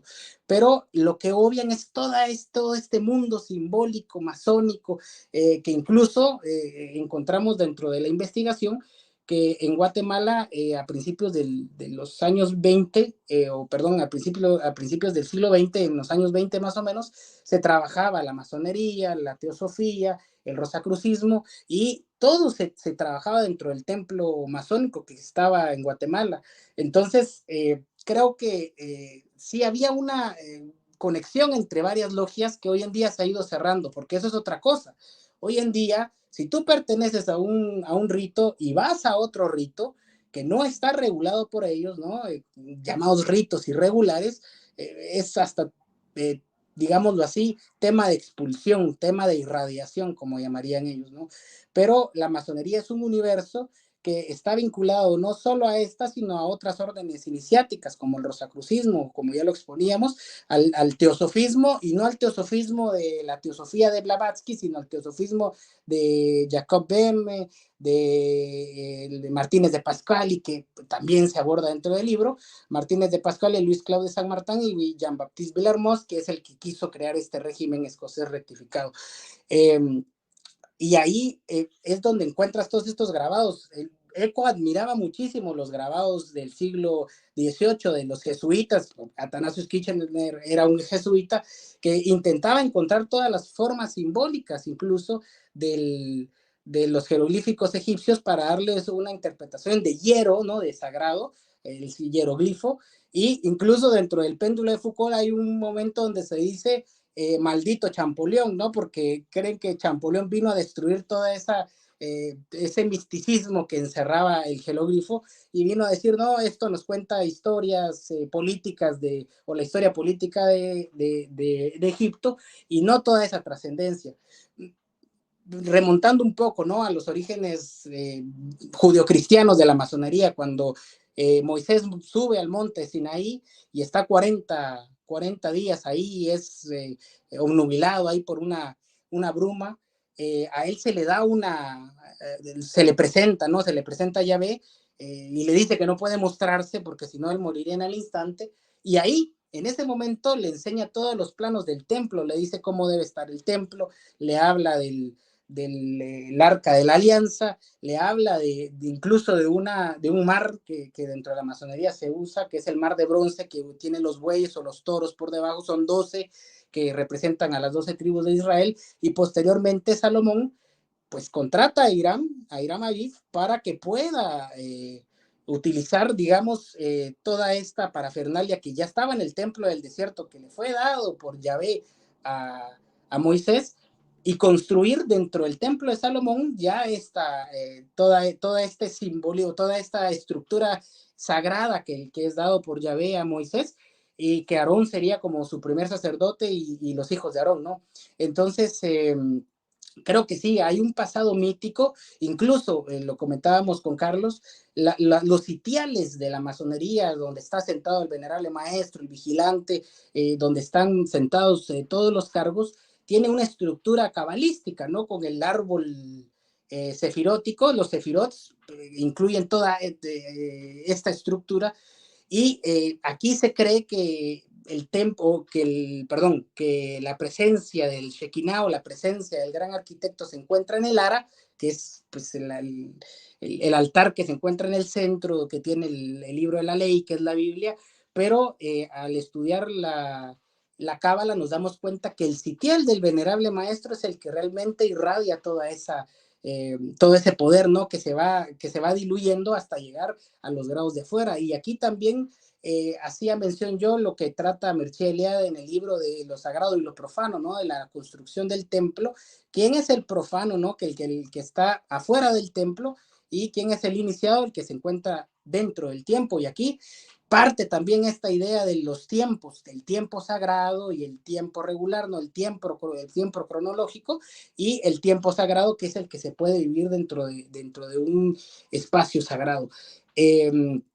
Lastimosamente todo esto se va perdiendo. Hay un grado que me parece muy interesante, que es el grado del Real Arco, si no estoy mal, es el grado 13 de la logia del rito escocés antiguo y aceptado, que es sobre la construcción del templo, ¿no? Porque creo que la masonería se basa en eso, ¿no? En ser constructores del templo, pero diría yo que es uno de los grados más operativos. No sé, Carlitos, si nos puedes compartir un poco del grado del Real Arco o el Arco Real. A ver, me paso de un rito al otro, el Real Arco. Yo no lo he vivido. Aquí en Guatemala tenemos, dentro de las logias regulares, las autorizadas por los tres ritos. El rito escocés, que es el mayoritario, el rito York, que es el único que se trabaja en inglés, y el rito de Schroeder, que es un rito que se trabaja en alemán. Y que pues aquí en Guatemala es muy divertido, porque hay que presentar y hago la broma de que hay que presentar tu código genético de alemán, pero en sí el requisito es hablar alemán, pero casi todos son alemanes, ¿no? En el York también hay que presentar de alguna forma alguna ascendencia inglesa. Dentro de esta cámara, el rito York maneja eh, grados invitacionales, les llaman ellos. Y el primero al que uno lo pueden invitar es el Real Arco, the Holy Royal Arc, el Sagrado Arco Real. Después está la Cámara de los Crípticos y luego la de los Templarios, porque el York sí tiene templarios, que es la última, la comandancia. Y si hay templarios, pues son estos templarios simpáticos que se visten como que fueran marinos, con un sombrero con plumas y espadín. Muy inglés, ¿no? Bueno, más francés que inglés, pero el punto es, dentro del escocés sí es un gradito, pero el rito York de la cámara del Sagrado Arco Real del York me impresionó mucho porque incorpora en gran medida muchísimo de la tradición que Jean-Baptiste Villermoz quería para el rito escocés rectificado. Entonces, la primera cámara es muy famosa en la masonería inglesa. De hecho, muchos masones es como el grado más bonito, así lo consideran en Inglaterra, es el maestro de la marca.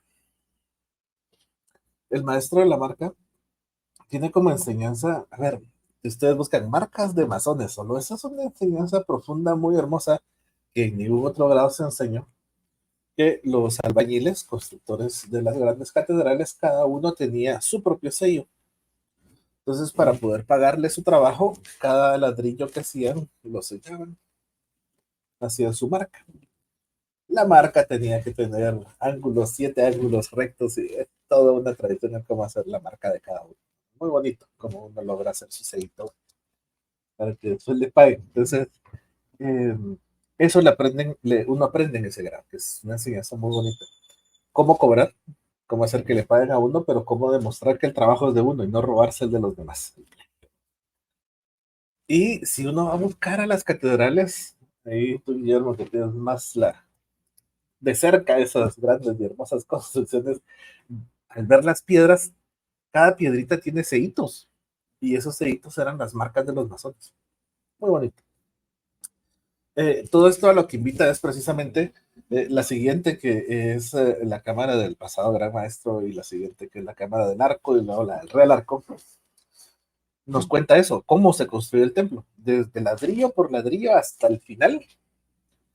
Es una ceremonia muy hermosa porque el templo está destruido y parte del ritual es encontrar los pedazos del templo, y hay andamios para construirlo y montar el último arco y crear el arco. Cuando uno lo termina, le quitan el mandil. Y se queda como así, sin mandil uno no es masón, ¿no? Y es porque pues ya se te acabó el templo, se acabó el templo, ya no hay mandil. Lo que toca ahora es ir por el mundo y enseñar. Y ahí, digamos, para mí fue muy bonito porque es algo que les repetía constantemente a los masones. Les decía, miren, no solo porque les dieron el grado de maestros, ustedes se convierten en maestros. Un maestro existe, sí, solo sí hay aprendices. Un maestro no puede ser maestro por sí mismo. Solo y solo sí tiene uno un aprendiz, entonces comienza el trabajo del maestro. Y precisamente eso enseñan ahí, que mientras todos construimos el templo no somos maestros, todos juntos en un templo somos compañeros y trabajamos por un mismo propósito. No hay maestros, más que el gran arquitecto, ese preside plata. Es el que nos dirige a todos, pero una vez se acaban los trabajos, todos pasamos a ser un obrero más. Y es hasta que tenemos un aprendiz que entonces podemos llamarnos, ¿verdad? Entonces el Rey Arco trata de eso, es muy bonita la enseñanza, muy, muy, muy bonita y profunda, ya que me hicieron hablar del grado.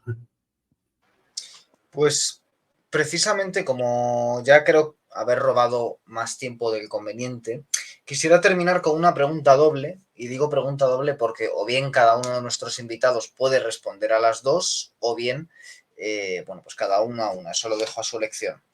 Una es la cuestión del alcance actual de la masonería en el mundo moderno. ¿Hasta qué punto el mundo en el que vivimos es un mundo en el que la masonería ha perdido peso o no? Porque en buena medida ya está esculpido en torno a los valores de la masonería y porque al mismo tiempo está dirigido por masones. Esa sería una cuestión. Y la otra es en relación a algo que acaba de mencionar don Carlos, que es el gran arquitecto.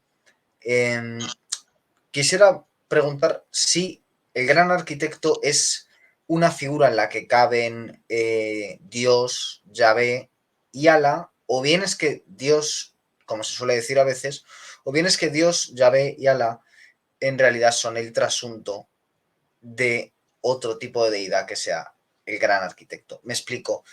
He leído, y no sé si es cierto o no, que realmente a lo que se rinde culto es al dios Saturno, que es el dios del tiempo, entre otras cosas, y que de alguna forma las religiones son una versión exotérica. Quizás esto sea delirante, pero bueno, quisiera que nos aclararan estos puntos, si es posible. Carlitos, empieza.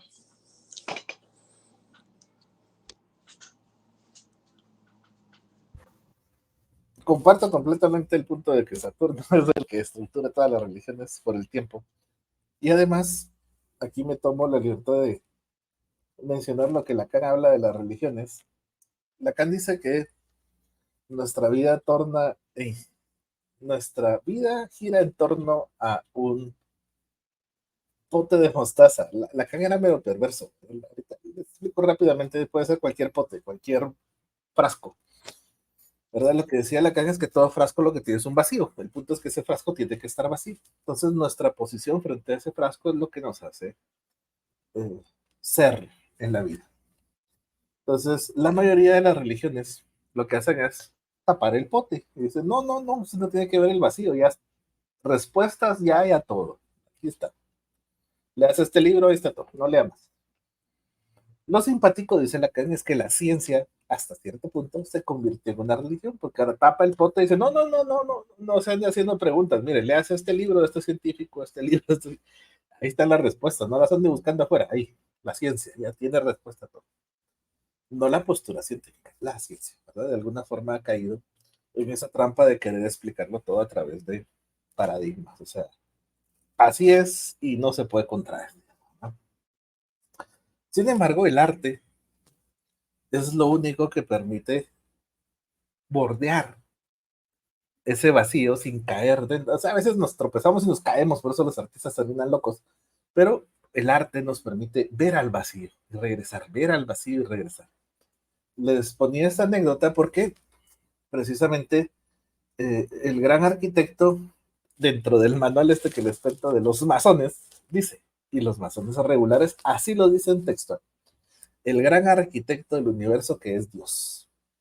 Y así hay que decirlo en los rituales. Y no se puede decir de otra forma. Y uno dice, ¿y si no? No, pues claro, uno se gana la sanción, ¿no? Pero para la masonería universal, a mí me gusta mucho hacerlo en femenino, solo para ver a esta gente sacar espuma, y les digo, la sublime arquitectura del mundo. Entonces, eso para mí le da el verdadero sentido de lo que el masón ha admirado, la geometría en el universo. Muchos se han preguntado la G que hay en gran parte de la simbología masónica, el compás y la escuadra traen una G en medio. Siempre viene una G. Alguien pregunta, pero está en inglés, está en francés, está en italiano. Si lo ven, no importa. En todos los idiomas es la misma, es geometría. ¿Verdad? Geometría, geometría es la G. Y uno puede explorar y delirar un poco más alrededor, pero me gusta lo simple. Entonces, si la geometría es el centro de la masonería, pues su dios es la matemática. Su dios es precisamente toda la geometría que subyace a la construcción del mundo, de construcción de nosotros mismos, desde, como decíamos la broma de Humberto Eco, que el ser humano tiene la medida áurea y que por eso todo lo que el ser humano construye tiene la medida áurea, porque nos replicamos en el universo, pero a la vez el universo nos replica a nosotros, porque convivimos en ese universo que ya tiene medidas, que ya tiene estructura y que responde a este tipo de medidas como la medida áurea, como el número pi, ¿verdad? Entonces, y de hecho seguimos respondiendo a este tipo de estructura de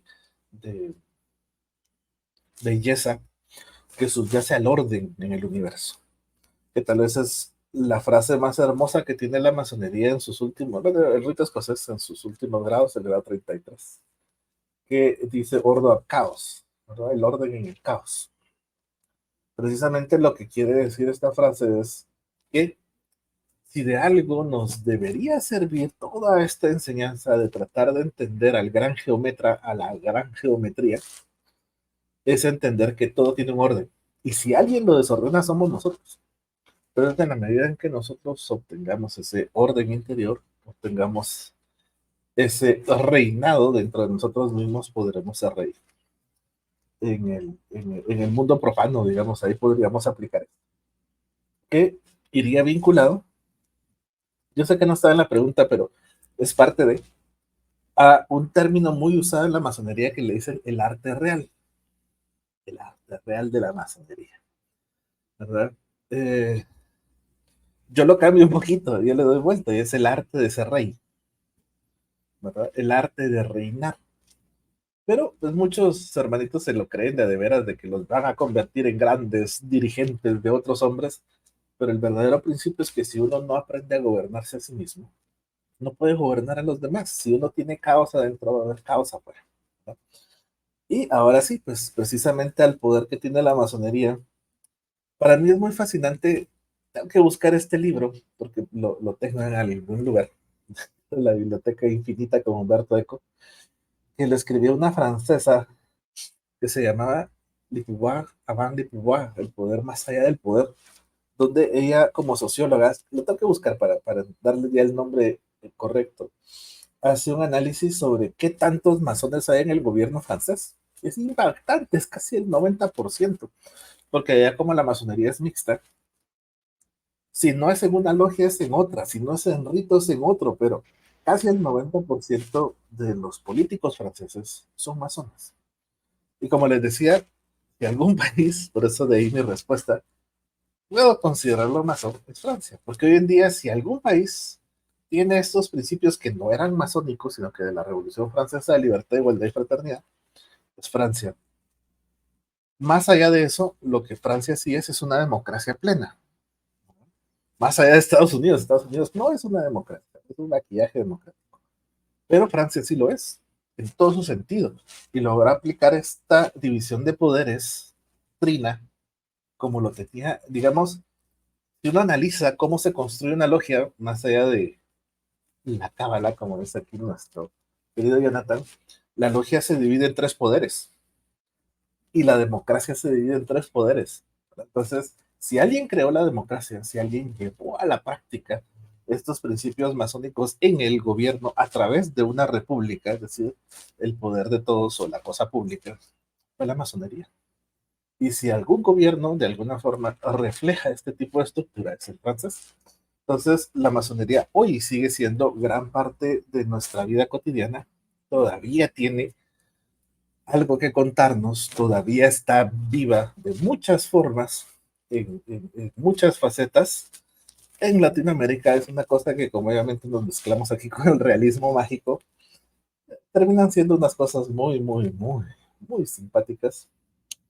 Eh, pero si me preguntan, por ejemplo, si en Guatemala la masonería tiene poder, la respuesta es no.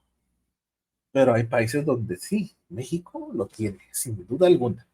En Estados Unidos ha perdido muchísimo de su poder, al punto que muchas logias venden sus templos porque ya no tienen cómo mantenerlos. Pero es porque allá precisamente lo empresarial es lo que ha prevalecido y ya son otro tipo de alianzas las que permiten que ellos se junten, ¿verdad? Y se ha convertido en eso cosmético, como acá, ¿verdad? Por eso se murió, porque seguimos el modelo gringo. Pero en México no. México sigue siendo una estructura tremendamente poderosa. Por contarles una anécdota, desde que no sé si decirle que, pero si uno pasa con un anillo masón en la frontera mexicana, no le revisan los papeles, ¿verdad? Simplemente le dicen, pasa, hermano, y le pasa. El anillo todavía es poderoso en ciertas regiones, ¿verdad? E igualmente en Francia. En Francia son más discretos, no son tan exagerados, pero aún tiene una gran fuerza. En Sudamérica la masonería es muy, en Brasil es poderosísima, poderosísima, ¿verdad? En el sentido de estar vinculada a los gobiernos. A eso me refiero, estar vinculado a empresarios, o estar vinculado a las grandes fuerzas que van a marcar pautas en los próximos años, ¿verdad? Y no digamos en Rusia, donde las logias se metieron directamente con los zares y sobrevivieron a los zares y son parte de las iglesias, ¿verdad? Porque allá es muy de la mano la masonería y la iglesia ortodoxa. Entonces, hay regiones, los árabes tienen sus logias muy poderosas, los indios también, los chinos no, ahí sí es un vacío extraño, pero si hacemos un recuento, aún la masonería tiene mucho que contarnos. Claro, en Guatemala creo que el auge masónico es en la época liberal, ¿no?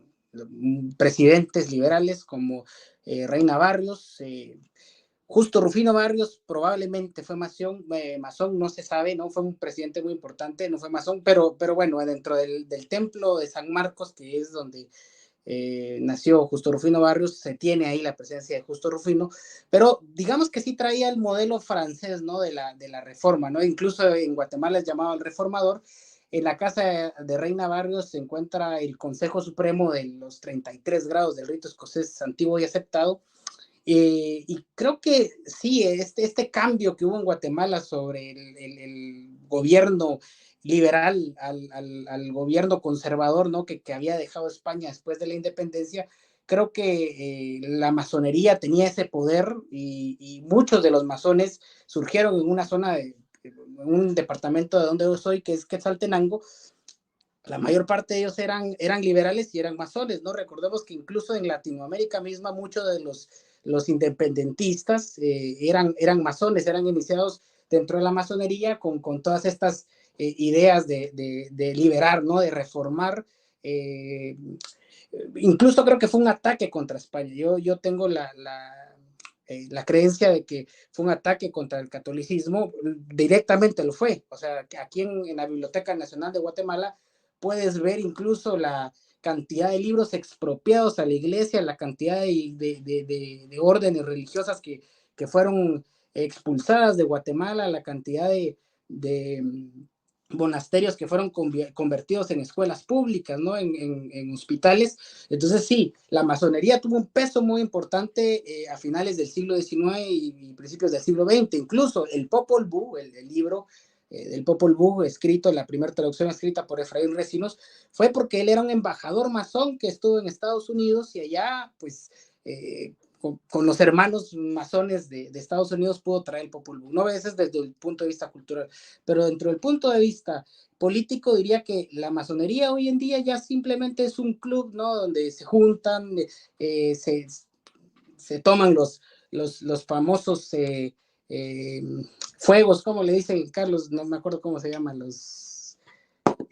bueno, los brindis que hacen ahí dentro de la masonería, ¿no? Y la cosa es juntarse los solsticios a tomarse 12 copas de vino, y bueno, ya esas son las cuestiones que tiene la masonería hoy en día, aparte que es bueno, es un club donde se va a hablar de cuestiones políticas, pero desde un punto de vista muy neutro, ¿no?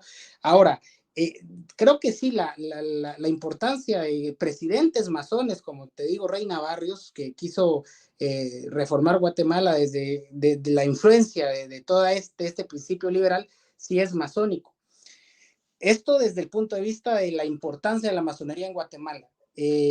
Como dice Carlitos, en Francia, en Inglaterra, pues estamos hablando de otras cosas. En España no lo sé, vos lo sabrás mejor que nosotros, pero creo que sí, la masonería guatemalteca, y está dentro del libro, ¿no? Por eso es la historia de la masonería, porque creo que ya son reminiscencias que van pasando. Incluso una de las logias más importantes en Guatemala, hoy en día creo que va a quedar como un museo, ¿no? Era una de las logias que tenían mayor peso en Guatemala, y hoy es un museo, ya no hay hermanos, van a abatir columnas, como le llaman ellos, que es pues dejar de trabajar y dejar eso como una especie de gran museo. En cuanto al gran arquitecto del universo, exactamente lo que decía Carlos, la liturgia masónica dice, del rito escocés de Gran Logia de Guatemala, dice que es Dios, ¿no? O sea, ya te limitan el poder creer en otras deidades, pero la masonería universal habla de un gran arquitecto, ¿no? La G de la geometría, que algunos también dicen que es la gnosis, ¿no? Ese conocimiento secreto, y que pues trae toda esa reminiscencia de los griegos, de los caldeos, que hoy en día podemos encontrar, pero lamentablemente muchos masones ingresan al templo y se encuentran con muchos símbolos plasmados dentro de una logia que podríamos decir que es como una catedral o que es como una iglesia, pero que hemos perdido esa capacidad de poder entender al símbolo, poder constituirnos en el símbolo y poder operar a través del símbolo, ¿no? Como René Guénon lo mencionaba ya desde su época, ¿no? En la crisis del mundo moderno ya hablaba de una decadencia.